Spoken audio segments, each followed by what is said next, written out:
This video will cover international trade. We'll review the concepts of comparative advantage and domestic trade without money, which is what we did in a previous video. We'll introduce comparative advantage in a world economy with money. We'll model international trade using supply and demand diagrams. And so again, you see how versatile these supply and demand diagrams can be. And we'll look at it, imports, exports, domestic and world prices in those graphs. We'll illustrate the gains and losses from international trade in terms of consumer and producer surplus. And we'll see who wins and who loses. We'll illustrate the effects of a tariff on consumer and producer surplus. And then we'll discuss quotas. It's an interesting area. It's always a relevant topic in the world economy.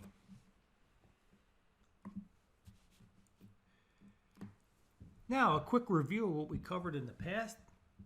We looked at comparative advantage, which is the ability to produce a good at a lower opportunity cost, measured in terms of other goods.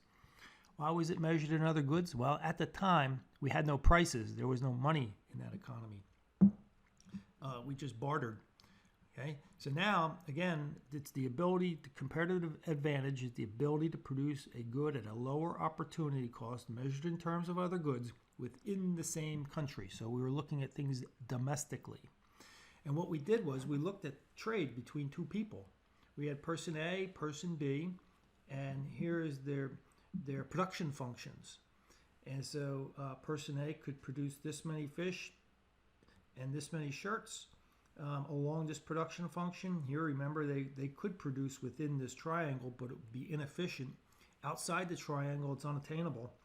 And if they're using all their available resources, they're on this line. Same thing with B. They're using all their resources when they're on this line. And so the trick, we said, to figuring out who has a comparative advantage and what is just take a look at the graph with the flattest slope. Okay, the slopes are negative, but the flattest slope. And this is the person with the flattest slope. And we look and follow along the line to the flattest slope. It tells you B should be producing shirts, because the cost of a shirt is just a little bit of fish. You get a lot of shirt for just a little bit of fish. And so if you look at compare the slopes of the two people, the flattest slope, this points to shirts being what person B should be producing, and then A should be producing fish. And it's based on their abilities. That's the underlying context here. And that when we do that, then it's when each person does what they're supposed to do, and they're specializing. And so we get gains from trade from specializing, and the fact that person A is better than person B. So specialization could be economies of scale, that one person produces a whole lot instead of a bunch of quantities of a number of items. So you get specialization, economies of scale, and ultimately what we saw was, both A and B could end up being somewhere out here in terms of their consumption once they start trading these goods, which means they consume both more fish and shirts. At least they have the ability to in this situation. Now what we want to do is let's open things up. Two things. We moved, believe it or not, in covering all these videos in the material, we moved from a barter economy into an economy with money without really, stating so. We just did it. And how did we do it? We started looking at supply and demand diagrams, right? Where the axis is P, price, and here's quantity. And so we moved into a world with prices. This economy, these economies here, this economy here, this country, didn't have any prices in terms of dollars. The prices were in terms of fish and shirts.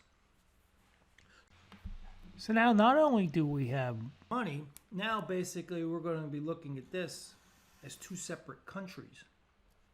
So this is country A, and this is now is country B. And so now we have money and we have various countries. Let's look at how international trade works.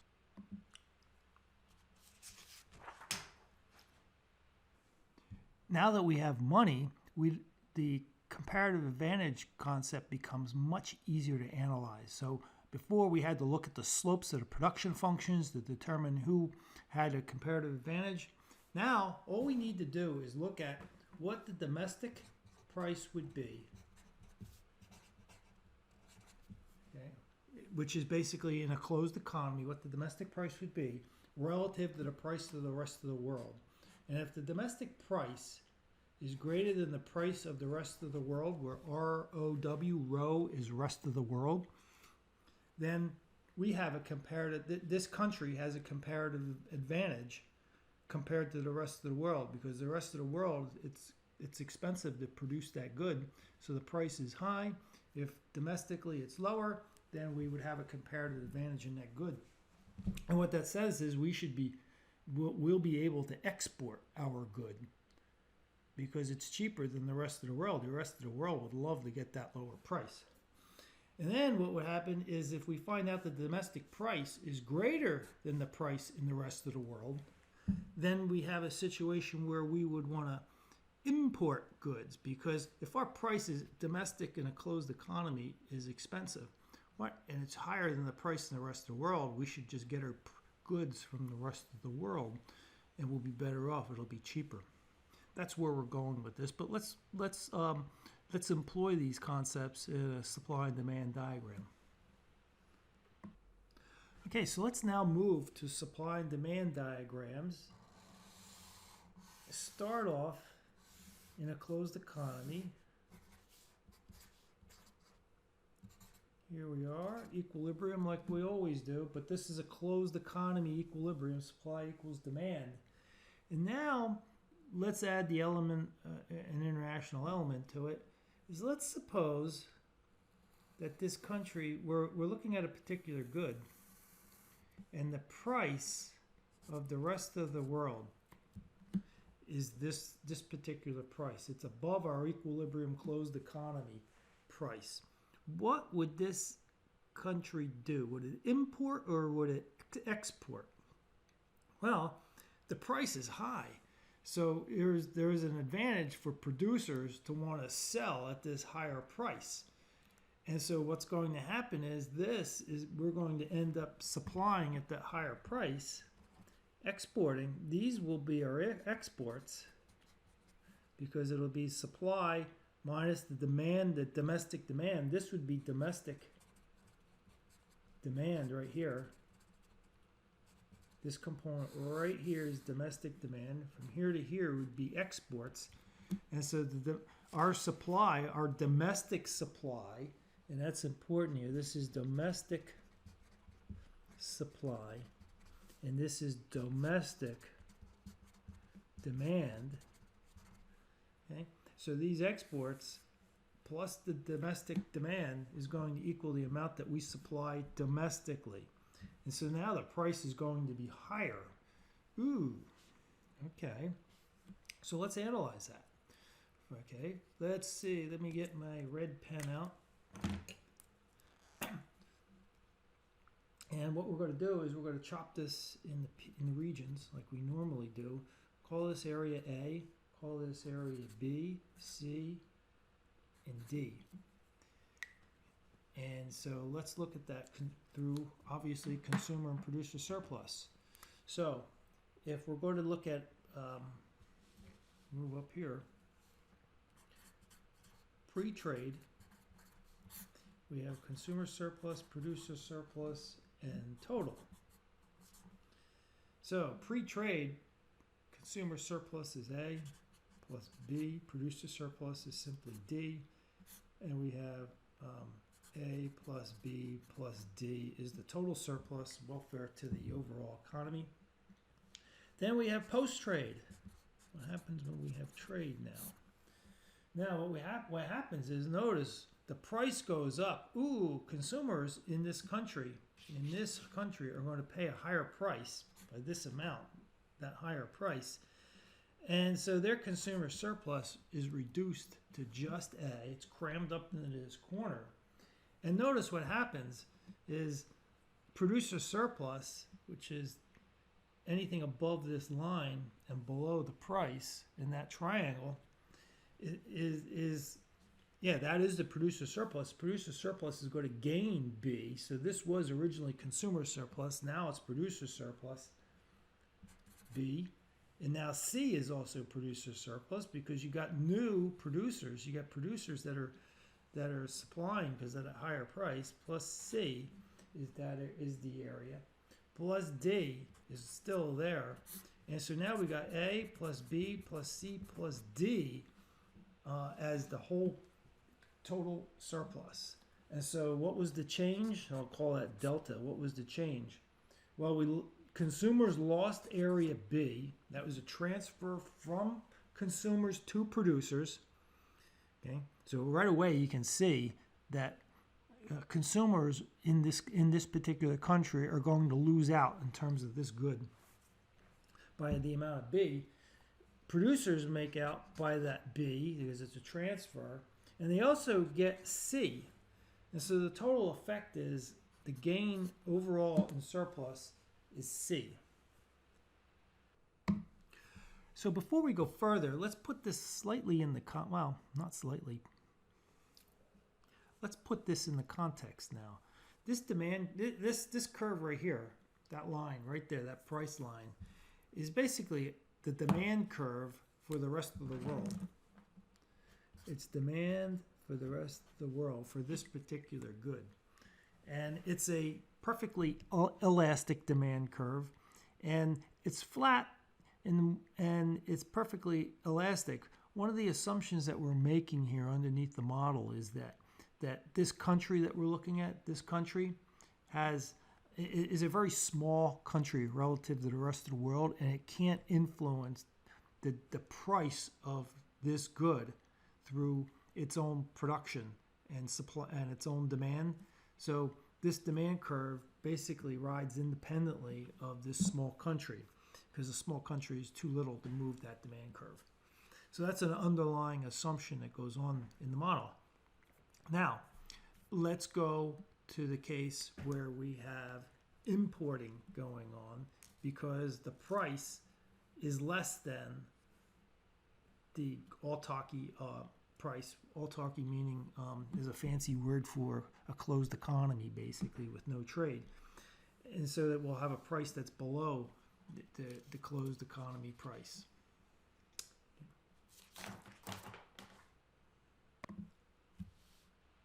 Okay.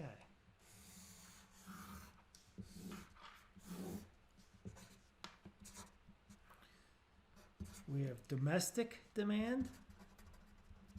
Again, keep in mind it's domestic demand. We have domestic supply here.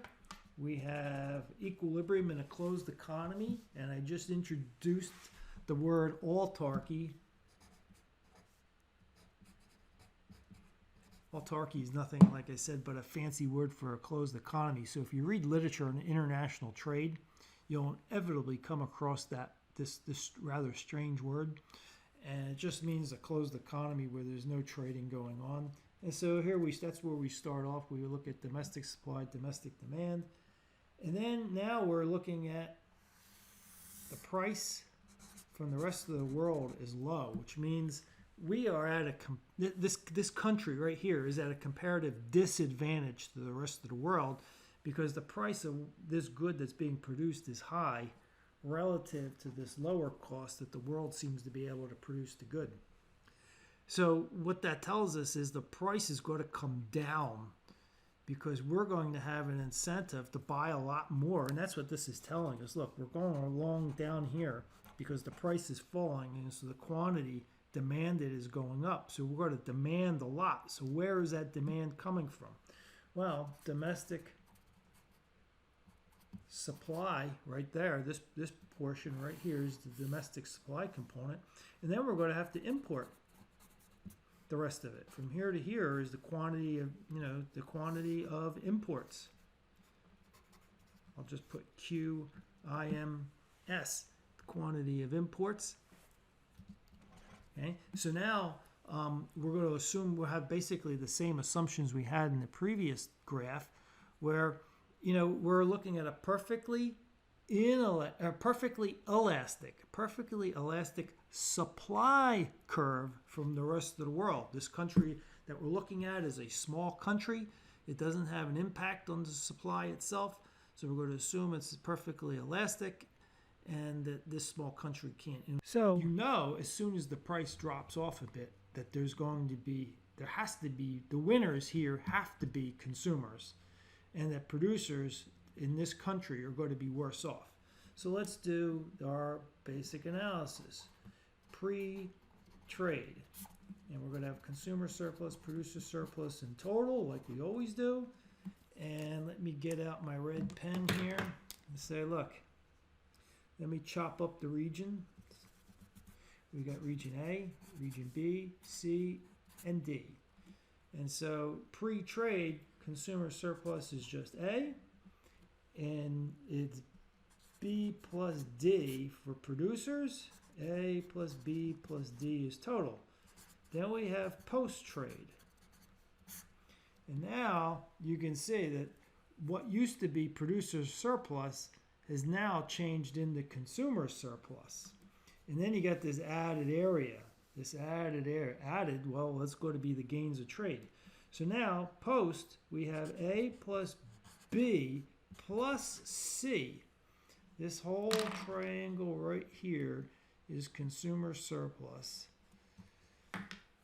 And then D is stuck in the corner. That's still part of producer surplus. So now we have A plus B plus C plus D. And the change here is going to be B plus C. These two areas right here, gain is the gain to consumers.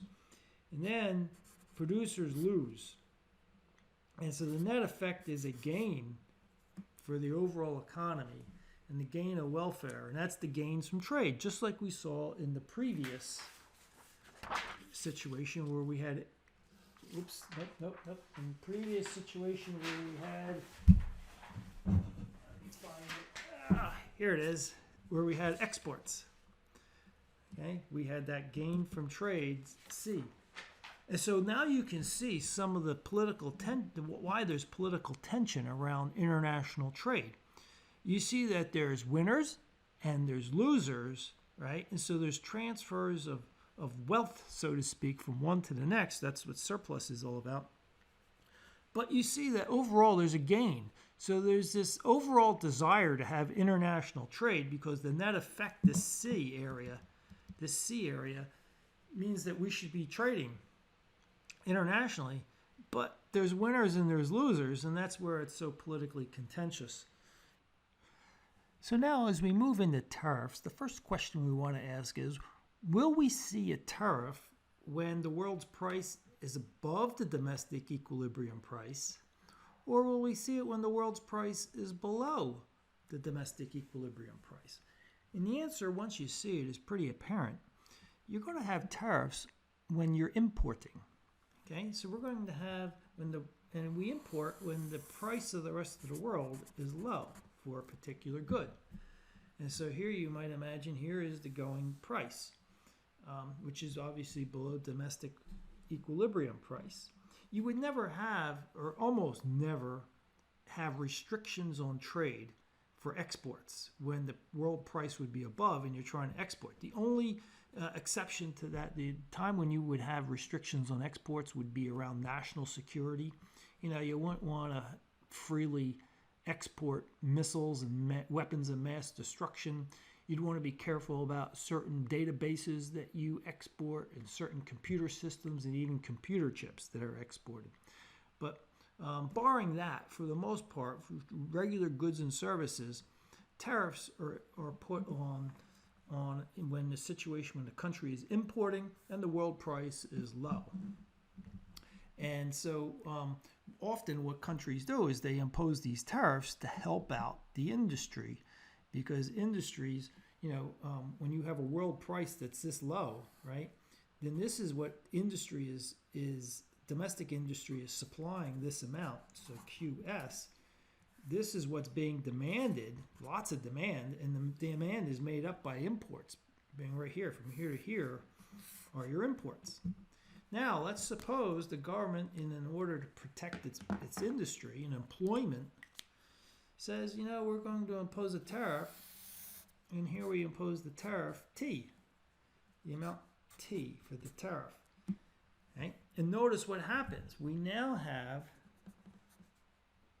less imports. So imports are now, this is QS, little T there, QTD, meaning with the tariff. So now our imports went from this amount, from this distance, now it's restricted to this distance. And what you have is you have the amount of the tariff times the quantity imported now, this being government revenue associated with the tariff. So when tariffs, you end up not only helping the industry with employment domestically, but the government collects revenue in the process. Now, to figure out who wins and who loses, let's label this A, B, C, and D, these areas. And we're going to look at the gains. There's a lot going on here, so let's just look at the gains, and we'll look at the losses only. We'll look at consumer surplus, producer surplus, and the government revenue associated with that. And right off the bat, you look here, and you're going to see that there are no gains for consumers. Consumers are basically going to pay higher prices, and when they pay higher prices, they're going to be the losers. So what are they going to lose? They're going to lose part A, B, C, and D through the higher prices. Okay? Because what's going to happen is you're going to move up, and there's going to be less demanded with the higher price, right? So consumers are going to have to pay those costs at that higher price. Now, what about producers? What happens here? Well, producers are going to gain area A, because this is what happens. Right now, there's only this amount of production is being done domestically and being supplied because the world price is low. These manufacturers are the ones getting the business. These manufacturers at this world price, these manufacturers here are cut out because the price is too low. So what happens is when you raise the price through a tariff, the price goes up, and then you can have some businesses domestically start to supply profitably, and they're willing to supply up to this point. So producers gain this area A. They don't really lose anything. The government collects and gains C, this area, as we said. Now, the net effect of all this, when you cancel these A's and C's out, you lose B and you lose D. This triangle here and this triangle here, they're deadweight losses. Okay? This area here, which was D, let's explore that a little carefully here. Well, at D, what happens is with this area D's, when the price goes up, there are consumers knocked out of the market now. They were willing to buy at this low price, but now there's a bunch of consumers that are not willing. So these are lost transactions that consumers end up losing. And if you look over here, as we said before, that producers, there are only a few producers willing to produce at this price. When you start raising the price through the tariff, now these producers can come online, so to speak, and start producing. But normally, they're not very efficient and couldn't compete on the world's market. These businesses right here, these businesses couldn't compete in the world market, but now they can with the tariff. So now you have inefficient companies producing. And so that's where you get the deadweight loss in this area D and this area that I kind of covered up, B. Okay? Now, let's consider for just a moment quotas. The compare and contrast between quotas and tariffs is kind of interesting. With a quota, instead of raising the price and then watching quantity import shrink, what we do is we start out with shrinking quantity and look at the effect that it has on prices. Okay, so it's kind of slightly different direction. The other issue is that you see that there's no revenue associated with a quota tariffs, because the price is raised through a tariff, there's revenue collected, parts area C here, by the government. With quotas, when you just restrict quantity, there is no revenue associated with that. The other interesting area is to think about, okay, how do you actually impose a quota? Well, quotas are imposed typically, and in the past have been imposed by the country, the domestic country, handing out licenses, somehow issuing licenses to various importers as to what they could import, and with obvious restrictions, so that the total amount of the licenses tallies up to this quantity that the government wants to import. Okay? So what happened was when we had such a system, then that meant there were winners and losers depending on who got the licenses and how the licenses domestically were allocated. A slightly different system has taken place over the years in that basically we tell the foreign governments we're restricting this amount of imports from your country, and so we restrict imports and we let the foreign country worry about who is actually going to produce those goods. And the price goes up, and then it's basically this higher price good is coming into the country with quotas, and then it's a pricing system. It's just a higher price, but then who gets to import depends on who's most competitive in the United States. So it's a slightly different way of looking at things. So with that, we conclude international trade.